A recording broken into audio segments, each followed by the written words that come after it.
ഈ സംസാരം കൊണ്ട് പ്രധാനമായും ഉദ്ദേശിക്കുന്നത്, എല്ലാ വർഷവും ശുദ്ധ റബീഉൽ അവ്വൽ മാസത്തിൽ നമ്മുടെ കുറ്റാളൂർ മഹല്ലിൽ വിശ്വാസികളോട് സ്വലാത്ത് ചൊല്ലാൻ കൽപ്പിച്ച് കോടിക്കണക്കിന് സ്വലാത്തുകൾ ചൊല്ലി കണക്ക് ഏൽപ്പിക്കുന്ന വലിയ സദസ്സ് സംഘടിപ്പിക്കുന്ന വിവരം എല്ലാവർക്കും അറിയാം. കഴിഞ്ഞ വർഷം 100 കോടിയിലധികം സ്വലാത്തുകൾ ചൊല്ലിയ കണക്കാണ് നമുക്ക് ലഭിച്ചിട്ടുള്ളത്. ഈ വർഷം ഇൻഷാ അല്ലാഹ് തുടർന്നുള്ള വർഷങ്ങളിലൊക്കെ ഈ രൂപത്തിൽ സ്വലാത്ത് ചൊല്ലിപ്പിച്ചുകൊണ്ടുള്ള സദസ്സ് സംഘടിപ്പിക്കാൻ ഉദ്ദേശിക്കുന്നു.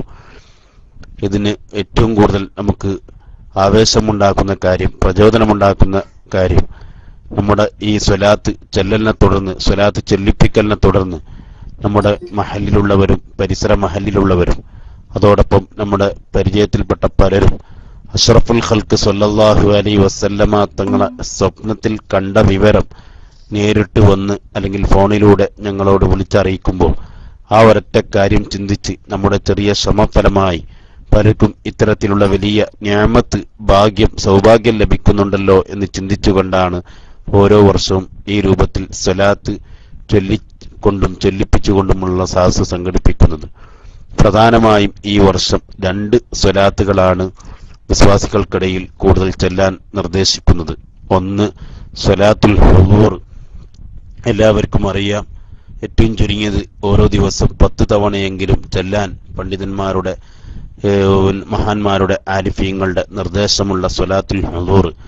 സ്വലാത്തു വസ്സലാമു അലൈക യാ സയ്യിദി യാ റസൂലല്ലാഹ് ഖുദ് ബിയദി കല്ലത്ത് ഹീലത്തി അദ്രിക്നി എന്ന സ്വലാത്ത് ചൊല്ലി നിങ്ങൾ ഓൺലൈനിലൂടെ നമ്മുടെ സ്വലാത്തിന്റെ കണക്കുകൾ അബ്ദു ഇരിങ്ങല്ലൂർ എന്ന ഐഡിയയിൽ അറിയിക്കുക. മറ്റൊരു സ്വലാത്ത് അല്ലാഹുമ്മ സ്വല്ലി അലാ സയ്യിദിനാ മുഹമ്മദിൻ വഅലാ ആലിഹി വസ്വഹ്ബിഹി വസല്ലിം. അല്ലാഹുമ്മ സ്വല്ലി അലാ സയ്യിദിനാ മുഹമ്മദ് വഅലാ ആലിഹി വസ്വഹ്ബിഹി വസല്ലിം.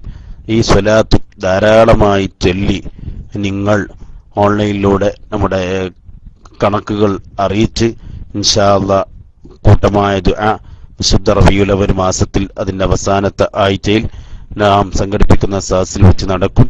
അല്ലാഹു സുബ്ഹാനഹു വ തആല നമ്മിൽ നിന്ന് സ്വീകരിക്കുമാറാവട്ടെ. കഴിഞ്ഞ വർഷം നമ്മൾ ഒരുപാട് ചൊല്ലി കണക്ക് ഏൽപ്പിച്ചിട്ടുണ്ട്, അല്ലെങ്കിൽ അതിന് മുമ്പുള്ള വർഷം കണക്കുകൾ ഏൽപ്പിച്ചിട്ടുണ്ട് എന്ന് കരുതി ഈ വർഷം അതിലൊന്നും നമ്മൾ വീഴ്ച വരുത്തരുത്. പരമാവധി ഓരോ ദിവസം കഴിയുന്തോറും ഇന്നലത്തെ ദിവസത്തേക്കാൾ കൂടുതൽ സ്വലാത്ത് ഇന്ന് ചൊല്ലണം, ഇന്നത്തേക്കാൾ കൂടുതൽ സ്വലാത്ത് നാളെ ചൊല്ലണം. ഓരോ ദിവസവും ഓരോ ദിനങ്ങൾ പിന്നിടുന്തോറും സ്വലാത്ത് അധികരിപ്പിക്കുക. മഹാന്മാരായ പണ്ഡിതന്മാർ പറഞ്ഞത് വലാ യഖ്സുറു ഫീ ദാലിക ഇല്ലാ മഹ്റൂം, മഹ്റൂമല്ലാതെ ഈ വിഷയത്തിൽ വീഴ്ച വരുത്തുകയില്ല. അഥവാ എല്ലാ ഖൈറാത്തിനും തൊട്ടും തടയപ്പെട്ടവൻ, എല്ലാ നന്മകളും വിലക്കപ്പെട്ടവൻ, അത്തരം ആളുകളാണല്ലോ മഹ്റൂം. അവരല്ലാതെ സ്വലാത്തിന്റെ കാര്യത്തിൽ വീഴ്ച വരുത്തുകയില്ല. പരമാവധി സ്വലാത്ത് അധികരിപ്പിക്കുന്നവൻ മക്ബൂലാണ്, മക്ബൂലീങ്ങളിൽ പെട്ടവനാണ് എന്ന് ആരിഫീങ്ങൾ സൂഫിയാക്കൾ പഠിപ്പിച്ചത് നമുക്കറിയാം.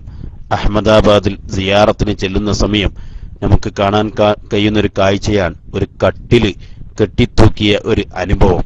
എന്താണ് ആ കട്ടിലിന്റെ പിന്നിലുള്ള ചരിത്രം? ആ കട്ടിൽ കെട്ടിത്തൂക്കിയ ആ സ്ഥലത്ത് ഒരു വലിയ ദർഗയും മക്കാമും നമുക്ക് കാണാൻ കഴിയും.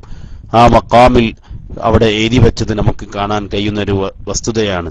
അവിടെയുള്ള ഷാഹ് ആലം എന്ന് പറയുന്ന വലിയ മഹാൻ, ആ വലിയ പണ്ഡിതൻ സുബ്ഹാനല്ലാഹ് ധാരാളമായി സ്വലാത്ത് ചെല്ലിപ്പിക്കുന്ന, സ്വലാത്ത് ചെല്ലുന്ന, സ്വലാത്ത് അധികരിപ്പിക്കുന്ന വലിയ ആഷിഖാണ്. ആഷിഖുർ റസൂൽ, മുഹിബുർ റസൂൽ, ഖാദിമുർ റസൂൽ എന്ന സ്ഥാന പേരിന് അർഹനായ വലിയ പണ്ഡിതനാണ് ബഹുമാനപ്പെട്ട ഷെയ്ഖ് ഷാഹ് ആലം എന്ന് പറയുന്ന പണ്ഡിതൻ. അവർ തന്റെ ദർസിൽ അധ്യാപനം നടത്തിക്കൊണ്ടിരിക്കുന്ന സമയത്ത് 15 ദിവസത്തോളം അസുഖമായി കഴിയുകയാണ്. ആ അസുഖമായി കഴിയുന്ന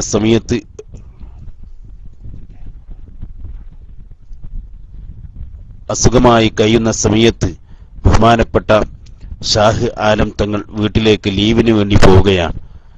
15 ദിവസത്തോളം വീട്ടിൽ ലീവിൽ കഴിഞ്ഞ്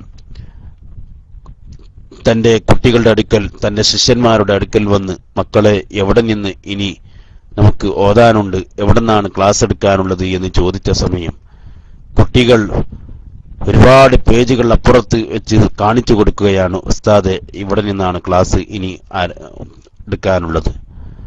ഉസ്താദ് അത്ഭുതപ്പെടുന്നു, ഞാൻ ഇവിടെയല്ലല്ലോ നിർത്തിയത്, ഇത്രയും പേജുകൾ ആരാണ് നിങ്ങൾക്ക് ഓതി തന്നിട്ടുള്ളത്, ആരാണ് ക്ലാസ് എടുത്ത് തന്നിട്ടുള്ളത്?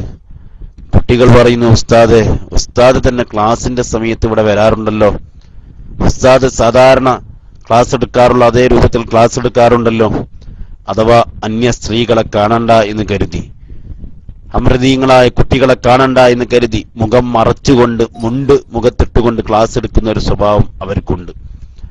അത്രയും വറഇന്റെ ഉടമയാണ്, സൂക്ഷ്മതയുള്ള പണ്ഡിതനാണ്. ആ ഒരു പണ്ഡിതന്റെ അതേ രൂപത്തിൽ കോലത്തിൽ ഉസ്താദ് ഒന്നിവിടെ ക്ലാസ് എടുത്തിട്ടുണ്ടല്ലോ എന്ന് ശിഷ്യന്മാർ പറയുകയാണ്. ഉസ്താദിന്റെ അതേ രൂപം തന്നെയാണ്, ഒന്നിരിക്കൽ ഉസ്താദ്, അല്ലെങ്കിൽ പിന്നെ ആരെങ്കിലും, ഞങ്ങൾക്കൊന്നും മനസ്സിലാകുന്നില്ല, ഉസ്താദിനും ഒന്നും മനസ്സിലാകുന്നില്ല. കുട്ടികൾ പറയുന്നു, ഉസ്താദ് തന്നെയാണ്, ഞങ്ങൾ ഉറച്ചു വിശ്വസിക്കുന്നു, പ്രിയപ്പെട്ട ഉസ്താദ് തന്നെയാണ് ക്ലാസ് എടുക്കുന്നത്.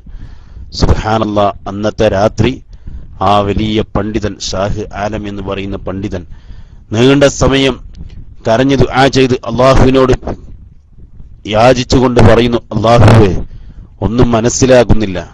കുട്ടികളെല്ലാവരും പറയുന്നു, ഞാൻ അസുഖമായി വീട്ടിൽ എത്തിയതിനു ശേഷം വീട്ടിൽ 15 ദിവസത്തോളം ഞാൻ വീട്ടിൽ കഴിഞ്ഞപ്പോൾ ഞാൻ തന്നെയാണ് വന്ന് ക്ലാസ് എടുത്തത് എന്ന് കുട്ടികൾ പറയുന്നു. ഞാൻ വന്നിട്ടില്ല എന്ന് എനിക്ക് ഉറപ്പാണ്, പിന്നെ ആരാണ് ഇവിടെ ക്ലാസ് എടുത്തത്? അന്നത്തെ രാത്രി അഷ്റഫുൽ ഖൽഖ് സല്ലല്ലാഹു അലൈഹി വസല്ലമ തങ്ങൾ സ്വപ്നത്തിൽ വന്നുകൊണ്ട് പറയുന്നു, ആ ക്ലാസ് ഞാനായിരുന്നു എടുത്തിരുന്നത്. നിങ്ങൾ എന്നെ വല്ലാതെ സ്നേഹിക്കുന്നു, എന്റെ പേരിൽ ധാരാളമായി സ്വലാത്ത് ചൊല്ലുന്നു, എന്റെ പേരിൽ സ്വലാത്ത് നിങ്ങൾ ചൊല്ലിപ്പിക്കുന്നു. നിങ്ങളുടെ ആ ഒരു മഹബ്ബത്ത് കാരണം, നിങ്ങൾ ധാരാളമായി സ്വലാത്ത് ചൊല്ലിയത് കാരണം നിങ്ങളുടെ ജോലി ഞാൻ ഏറ്റെടുത്തു. അത്രയും ദിവസം ഞാനാണ് ക്ലാസ് എടുത്തത്. പ്രിയപ്പെട്ട എൻ്റെ സഹോദരന്മാരെ, ആ പണ്ഡിതൻ ഉറക്കത്തിൽ നിന്ന് ഞെട്ടിയുണർന്നു. അള്ളാഹുവിന്റെ ഹബീബ് ഇരുന്ന കട്ടിലിൽ ഞാൻ ഇരിക്കില്ല, മുത്തുനബി ഇരുന്ന കട്ടിലിൽ ഞാൻ ഒരിക്കലും ഇരിക്കില്ല എന്ന് പറഞ്ഞ്, ആ കട്ടിൽ ഇരിക്കാൻ ഒരു അർഹതയും എനിക്കില്ല എന്ന് പറഞ്ഞ് ആ കട്ടിൽ അവിടെ കെട്ടിത്തൂക്കിയത് നമുക്ക് കാണാൻ കഴിയും. ഇന്നും സായിരീങ്ങൾ, അവിടെ സിയാറത്തിന് വരുന്നവർ ആ കട്ടിൽ ചുംബിച്ചുകൊണ്ട് ബറക്കത്തെടുക്കുന്നു.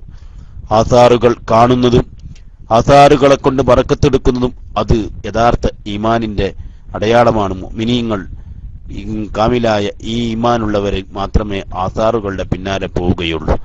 അല്ലാഹു തആല ആസാറുകളെ ആദരിക്കുന്ന, ബഹുമാനിക്കുന്ന മനസ്സ് നമുക്കും നമ്മുടെ ഖിയാമത്ത് നാൾ വരെയുള്ള സന്താന പരമ്പരകൾക്ക് അള്ളാഹു നൽകുമാറാവട്ടെ.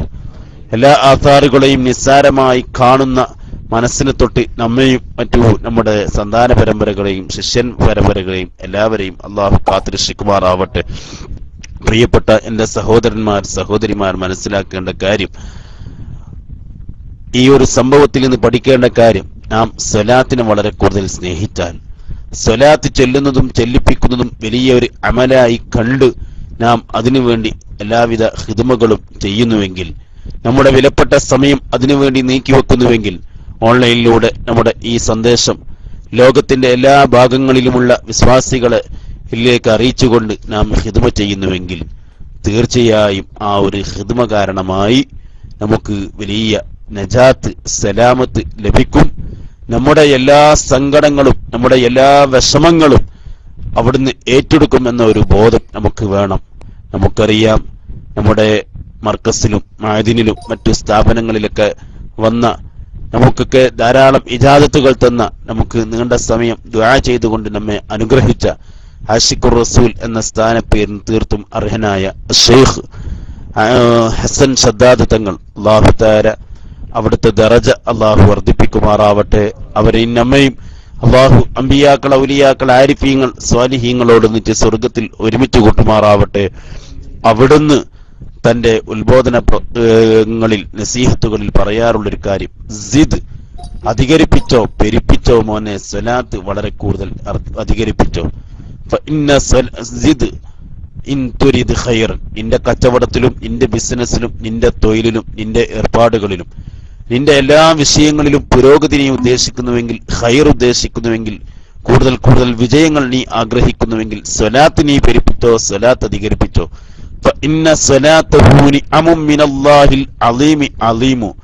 ഒരു സ്വലാത്ത് ചൊല്ലാൻ കഴിയുക എന്നത് അത് അല്ലാഹു